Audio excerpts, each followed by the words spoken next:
Welcome to On Work and Revolution, where we talk about what's shaking up in the world of work and EdTech. I'm your host, Debbie Goodman. I'm CEO of Jack Hammer Global, a global group of executive search and leadership coaching companies. I'm also an advisor to venture-backed EdTech founders. And for those of you in EdTech who are hiring, we have launched a fractional leaders offering. I'll put the link in the show notes.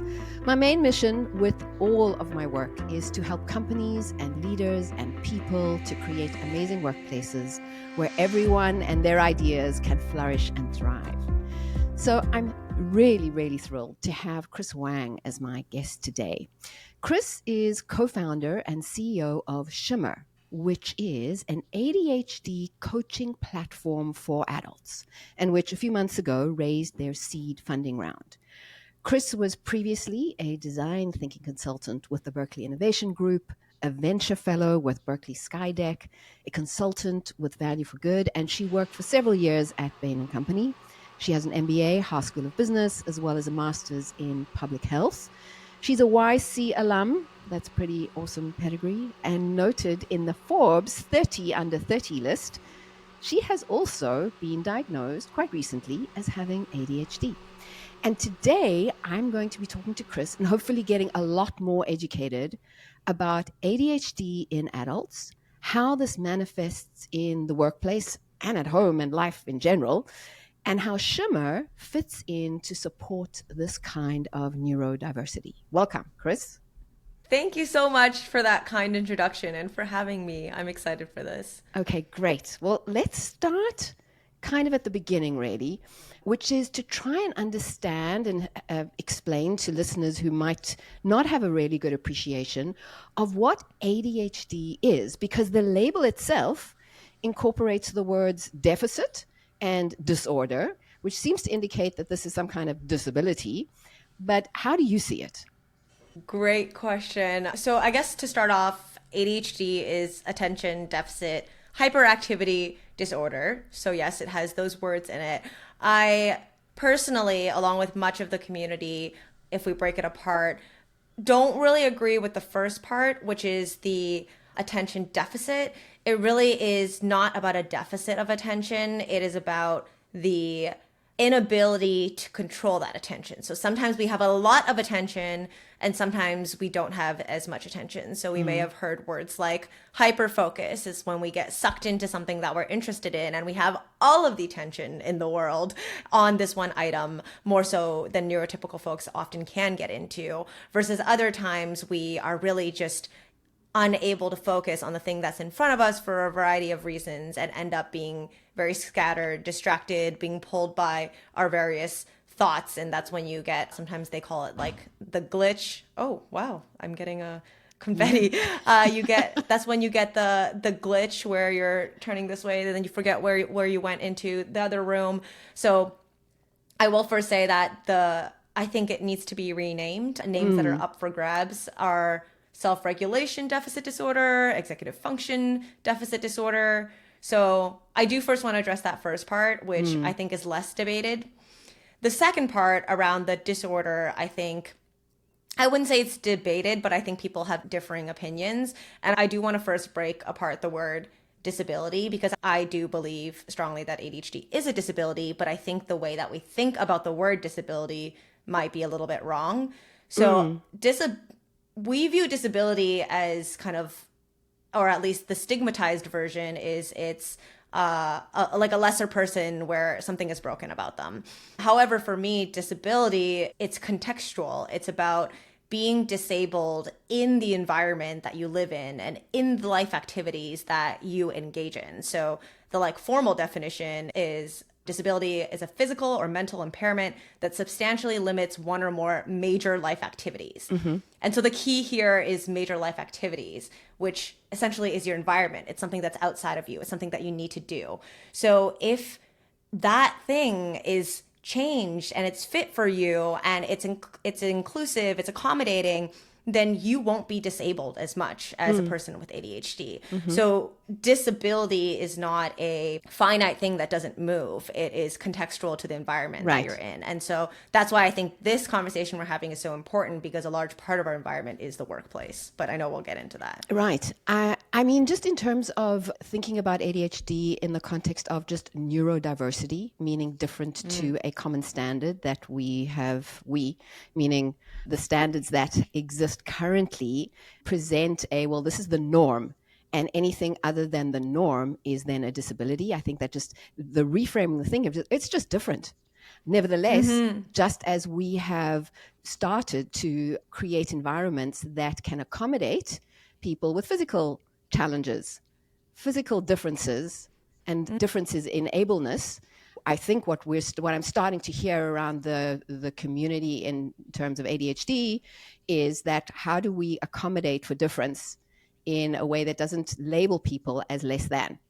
So what, nevertheless, and to continue along the base level of education for somebody who's listening to this and has got a kind of idea of what it is, but not really, what are some of the behaviors? You started to speak about them. And once again, I do understand there's a vast range, but some of the core behaviors that somebody with ADHD typically displays. Yeah. So if we were to bucket it into the way that the word is structured and also the presentations is, according to the DSM-5, there are 3 presentations of ADHD. There's hyperactive, impulsive, there's inattentive, and then there's combined, which is if you have enough symptoms of the first 2, which I am a bucket of the third. So if I were to just give a few examples in each one. So hyperactivity, it looks different depending on your culture, depending on your gender, depending on your age, but it's that kid who is running around, bouncing off of walls, talking to a lot of people. And then it's that adult who is maybe fidgeting, their energy is coming out, they have potentially hyperactive thoughts. It doesn't have to be just external. So you might be thinking very rapidly, and sometimes you end up in impulsive situations where your words come out before your brain is done thinking, and then you end up in a sticky situation. Those are all symptoms of hyperactivity. And there's also restlessness. So you sometimes see people who are moving their leg a lot or fidgeting with their hair, just kind of getting that energy out, or stimming with, I have like many stim toys here that I play with during meetings to keep me focused. So that's the hyperactivity. Inattention is generally, as a kid, is the person who's really the daydreamer. They're getting caught up in stories in their head and maybe aren't able to focus on school, and then maybe misses out when the teacher is explaining things.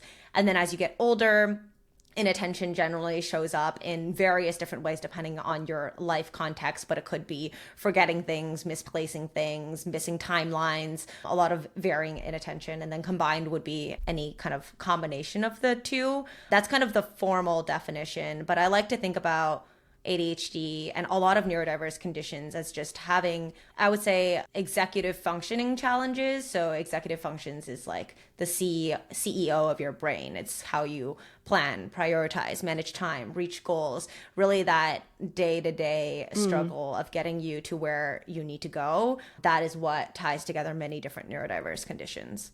So as I'm listening to this, I'm also recognizing, and we're going to talk about how does this show up in the workplace. One of the key areas that is considered important for people at any level in the professional workspace certainly is, the basic need to deliver on deadlines. And then when we go up in sort of the hierarchy, when we talk about executive functioning, the ability to operate with executive functioning, there are so many assessment tools that are geared to determining just that. And so I'm aware of how somebody with this type of neurodiversity may not even be able to get through the door if standard assessment and interview tools are being used to determine their capability. So let's actually talk specifically about people with ADHD in the workplace. What are some of the real challenges that they typically face at work? Yeah, so I would bucket these into the general kind of symptoms and challenges, I think, is one bucket, which I'll get into. And I think the second bucket that's talked less about is actually the shame and the masking and the lack of the safe space that allows you to actually ask for accommodations and be able to allow your strength to thrive. And so I'll talk about that one afterwards because I think it's important. But the executive function, or kind of how it shows up at work, it generally comes down to project management skills, I would say. If I were to bucket it into one type of role, it's things like keeping track of tasks, keeping track of deadlines, being able to decide how you orient your work to be able to get you to that deadline. How do you pull other people in at the right time? How to get what you need out of a meeting, how to remember what someone is telling you in a meeting and then translating that to tasks. So it's all of that kind of executive functioning that really shows up in almost every single role at work until you get to a quite senior level where you can kind of delegate that out and not worry about it anymore. So I think that is definitely the biggest part. But I think the part that is most impactful for people with ADHD is all of the effort that it requires to try harder than others to do those things, how you beat yourself up when you aren't able to do those things properly, how most people don't know that there are accommodations or skills or systems that you can put in place that are fit for your work. And that's a lot of the work, what we do in coaching is helping people find those systems. And when you don't have all of that support and accommodations, you end up just in a spot where you don't feel good about yourself. Other people don't feel good about you. And then you end up in a kind of shame and low self-esteem spiral, which then essentially creates like a ceiling for people who have ADHD or neurodiverse, where they aren't able to get promoted to be able to get to where they want to get to in life. Because it's not to say that people who have these challenges aren't able to function. They are able to function, but the amount of effort that it takes in order to get certain things done that other people who don't have this would be able to do quicker or easier with less stress is tremendous. And then also perhaps either not knowing themselves yet that this is a diagnosis, or knowing and feeling like if they were to disclose this, it would be used as a judgment against them, or possibly even a conscious or unconscious bias around, should we give this project to this person? Are they going to be able to deliver on it? Will they meet the deadlines? Should we promote them? So understandably in the workplace, if this is something where there's a general culture around non-disclosure of any kind of sort of alternative to the norm, one might end up feeling super challenged, stressed out, constantly anxious, just general lack of well-being, and not able to operate optimally at all in any event. So you were actually only like relatively recently diagnosed. You said like 3 years ago. Why did it take so long? Did you have a sense earlier on that there was something not quite easy for you? I mean, how did this all transpire? Yeah, I kind of had a lot of odds stacked against me. I think being a woman and being someone who is Asian, I think those two things have the strongest play in why I was diagnosed so late. So I think women are generally diagnosed later in life. Part of the reason is because the DSM-5 criteria has been written off of the research of young boys, mostly young boys. And generally women, which actually isn't my case, but for women generally, their symptoms are a bit more internally facing. So things like inattention and daydreaming when they're a kid, which frankly just doesn't bother other people as much as if your kid is running around and bouncing off walls and distracting everyone. So it's less likely to sign the alarm bells for that diagnosis. So I think the female part, and which is why so many women now are being diagnosed later in life, and a lot of them are diagnosed when their kid is diagnosed, oftentimes when their son is diagnosed. So there's that part. And then there's also being Asian, which means that we don't really talk about mental health stuff. We don't really have the language around it. We don't talk about it at dinner table conversations. And generally, especially as a kid, you want to just make your family look good. You don't want to not become a doctor or a lawyer, God forbid. And which I obviously didn't do any of those things. But yeah, so there's that piece as well. And also because a lot of Asian families do not rely as much on, I would say, Western medicine, which my family falls into that bucket. So I also had a thought of like, oh, if I don't want medication, like, what is the point of a diagnosis? I feel differently now about both medication and the what is the point part. But those are some of the factors as to why I didn't get it until I guess I was more so like an adult living my own life and making my own decisions, a little bit more divorced from living at home with my family. So since then, what's the journey been? Because just to pick up on one key thing, talking about the decision around whether to go the medication route or a behavioral solution, and what the alternatives are there, and whether they need to be one or the other, whether it's an and. I'd love to hear more about that. Yeah, so I am a strong advocate for the and the and looks different per person. So there are largely three buckets of treatment modalities. There is medication, which can be stimulant or non-stimulant. There is therapy, and there's ADHD coaching. In addition to that, there's a myriad of like lifestyle changes that you can make that kind of will be touched on in many of those modalities. But generally what happens now is you go to a psychiatrist, and then when you get your diagnosis, the first line of defense is medication. And the reason why it's the first line of defense is because it is actually very effective. It's probably one of the most effective medication. Of course, there are side effects as well. So it comes down to your own decision on how severe is your ADHD. Do you want to take medication? How much medication do you want to take? For me, I try not to. One thing I'm working on is trying not to be super black and white. So what I actually try to do is, the way I think about it is, what is the minimum amount of medication that I can take, and then build on that other modalities. So I currently both take medication, but less than I did in the beginning, in addition to doing ADHD coaching. And if for many women, and everyone actually, there are many other challenges that have piled up in addition to ADHD, so anxiety or depression or anything like that. So therapy might be a part of your solution set as well if you're working through some of the other challenges. So it really just depends on what you are working with, which hopefully kind of you have a ADHD informed provider or a quarterback of your healthcare system that is able to help you make those decisions and kind of guide you through that.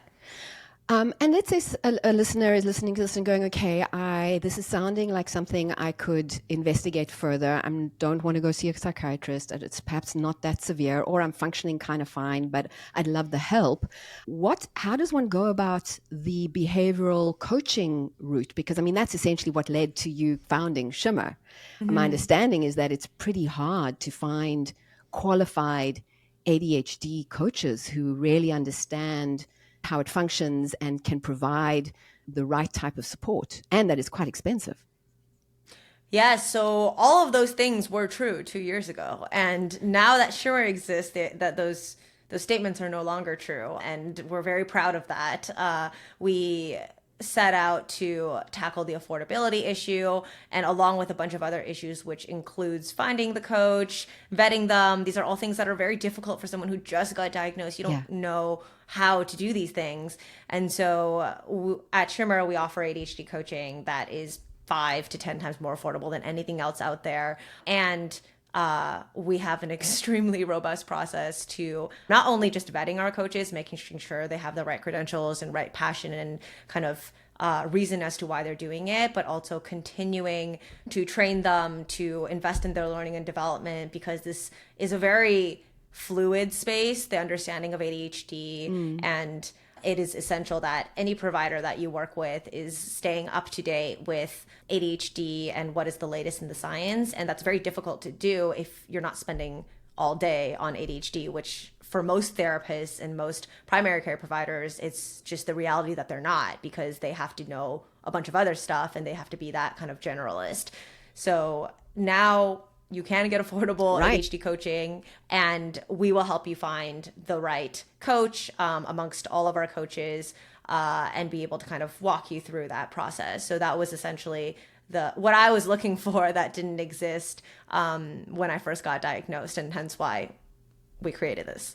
And if somebody were to feel like that they meet the criteria themselves, they've done some self-diagnosis, let's say, and they're just not ready to do the medication route, or they want to try the coaching first and see whether that could help in itself, is that something that you are able to offer through Shimmer? Yeah, so we don't require a diagnosis. Okay. We know that everyone is in a different healthcare and cultural position. So you can be self-diagnosed, you can be unsure.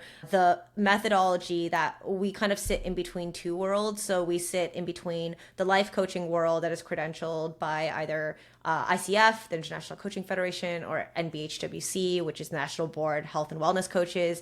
That's kind of one world. And then two is the science and application of behavior change for ADHD and neurodiverse folks. So that first part, regardless if you're neurodiverse or ADHD, you will benefit from life coaching, from getting guidance around how to set goals that are going to help you achieve the life that you deserve, how to break that down into smaller pieces, how to make movements on that every single week, and how to make sure that also each step of the way that you're taking, because it's about the process, not just the outcome, that you are living a life that is aligned with your values, you are working on accepting the parts that you can't change, and you're actively working on the parts that you can. So that is something that the whole modality is applicable to anyone who wants to grow.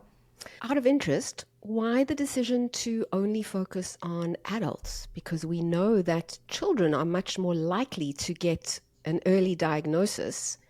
And so I'm just curious to know about the focus that you have on adults. Is it because it's not being serviced at all and it's just a completely blue ocean new territory? Or is there some other reason for that? It's a bit of a few reasons. So definitely, in my opinion, there are a lot of systems they're not perfect, but there are systems set in place for children. There are far less for adults, also because the diagnosis rate is just starting to increase more as awareness increases. So there aren't as many, I would say, even if there are supports for adults, I would say that they aren't as culturally informed. I think our Shimmer is very focused on underrepresented populations, very focused on intersectionality, and our coaches do training and learning and development, ongoing learning and development on all these areas. So that's something that I'm personally very passionate about. The other piece is, quite frankly, I was building what I wanted, what I needed, and I saw a big gap. And as I was doing that, I found more people who needed that and more people who wanted to provide it. So there is like, from an ADHD perspective, people with ADHD like to work on things that they're interested in and they're passionate about. And so for me, it has been a wild ride of learning what I would have needed to learn anyways, even if this wasn't my job. So there is a little bit of a selfish reason to it, as well as to I get to keep building the next step that I want to see in my own ADHD journey. But that will likely expand in the future as we expand. And speaking of expansion, so my understanding is that Shimmer so far has a direct-to-consumer model. So you're out there, any individual in the world or in America could find Shimmer and sign up, versus targeting corporations, having a sort of a B2C or a B2B model. Interested to know that solution. Is it too difficult or is it too niche to offer an organization as a solution? Because many organizations these days have got various types of mental health solutions that they're prepared to sponsor and fund. Curious to know about that decision too. Yeah, so there's a few reasons. So the first one is just about alignment and incentives and who the person is that we serve. So we are creating something that is pretty new to the space, and we know that who pays you is who you end up serving. And so serving an HR leader is, our product is going to look different, and the priorities that we make and the decisions that we make and the trade-offs that we are going to make is going to look different than if I am serving an individual adult who has ADHD, who wants to see specific features in the app. And so that's not to say that we don't serve businesses. Many of our members are have their Shimmer subscription paid for by their employers. However, the employer is not our first and foremost customer. And so we feel that's really important in the beginning while we're designing out what this program looks like, what the outcomes look like, having the outcomes aligned with the member and not with some other payer. However, as we build this out and we prove the right outcomes and we get to a space where we feel that this is the product that is clearly working. It works across multiple populations. I think it'll be a natural expansion. It's just not who we want to do the initial, I would say, like the startup grind. Right, right. I really love that. It's just like super focused on the group that you are serving. It's a very pure line to take, which is great at this first phase, really. And you have, I recall you saying that your vision for Shimmer is to be the source of truth for adults with ADHD, which once again points to your conviction and commitment to serving a previously completely underserved group and demographic. What are your hopes and dreams, expectations for Shimmer over the next, let's say, year or so? Yeah, no, I think to kind of break down the source of truth piece and this problem that I'm seeing in the space is that most ADHD solutions and information is a bit more deficit driven. So back to the beginning of our conversation when we talked about the neurodiversity model versus the deficit driven or clinical model, I do believe that ADHD is a lot more than just fixing your executive functioning, even just through my own personal journey. It's about acceptance. It's about identity. It's about advocating for yourself, confidence. It's about a lot more. It's a lot more holistic. So that's what we're trying to do in terms of when I say source of truth, is that there needs to be a much wider subset of information and solutions for people with ADHD that feels empowering and is holistic and is culturally responsive. So that's what I kind of mean by the source of truth. And in terms of what I'm excited for, I'm just excited to have a space where people with ADHD and people who are neurodiverse can come and like move forward with a positive mindset. I think there's too much negativity and just like, I need to get fixed, I'm bad. So a space where if you come, you will still move forward, you will still fix things that you're not great at, but we will enjoy every step of the way, that your coach will be celebrating you. They will use positive accountability to get you there. And I think that that's something that is wider than just our coaching. It's in every feature that we build. It's in every like additional event or body doubling service that we provide. So that's something that I guess it's more of a feeling than a specific feature or outcome that I want to be able to spread. Well, I think in terms of spreading the message, there are more and more people, even in my sort of friend and social and professional network, women in particular, who are going, oh, I just got this diagnosis and all of a sudden my life makes sense to me. And this is in their 40s or their 50s. And certainly we're seeing an openness to having the conversation around ADHD that is less shrouded in shame and more around, okay, well, how are we going to deal with this? How are we going to, because I think there's also a recognition that there are some areas that are challenging to live and function with, but there are other superpowers within some of the behaviors that show up that can be harnessed and embraced and really showcased in a very positive light. So I think that there's an openness to having discourse around this, not only in families, but in the workplace. But where can people find Shimmer and how do they get started? Because I think all of us know people in our extended networks, both professionally and personally, that we would want to go, oh my God, I need to send them this information, or I need to get online now. Yeah, you can find us. Our website is the best place to start. It's www.shimmer.care. And on there, you'll find we are all about kind of transparency and education. So you'll find everything about our approach, who the coaches are, how we train them. The pricing is extremely transparent. These are all challenges that I came across when I was looking for a coach. And we're always open to feedback. So if you get on our website and there's something that's missing or confusing, you can always message us. And we are also on Instagram is I would say our main form of social media, where we spread more bite-sized pieces of the blogs and the other curriculum pieces that we have in our app. And that's just at shimmer.care. Okay, well, we'll include all of that in the show notes. And anybody who's listening who wants to share the message, please go ahead. And to you, Chris, thanks so much. I mean, this is just an amazing opportunity for people who have not been able to find this kind of support anywhere. Finally, there's a place to go. So thank you for you and for the amazing Shimmer product that you've launched in the market, and lots of success for ongoing growth. Oh, thank you. No, thank you for everything you're doing and the topics and the way that you highlight the important topics that you're talking about. So appreciate you as well. Thanks so much. Bye now. Thanks for hanging around all the way to the end. It would mean the world if you would rate and review on Work and Revolution on your favorite listening app. It helps people know that the show is worth listening to, and so I'll really appreciate that. Thank you so much.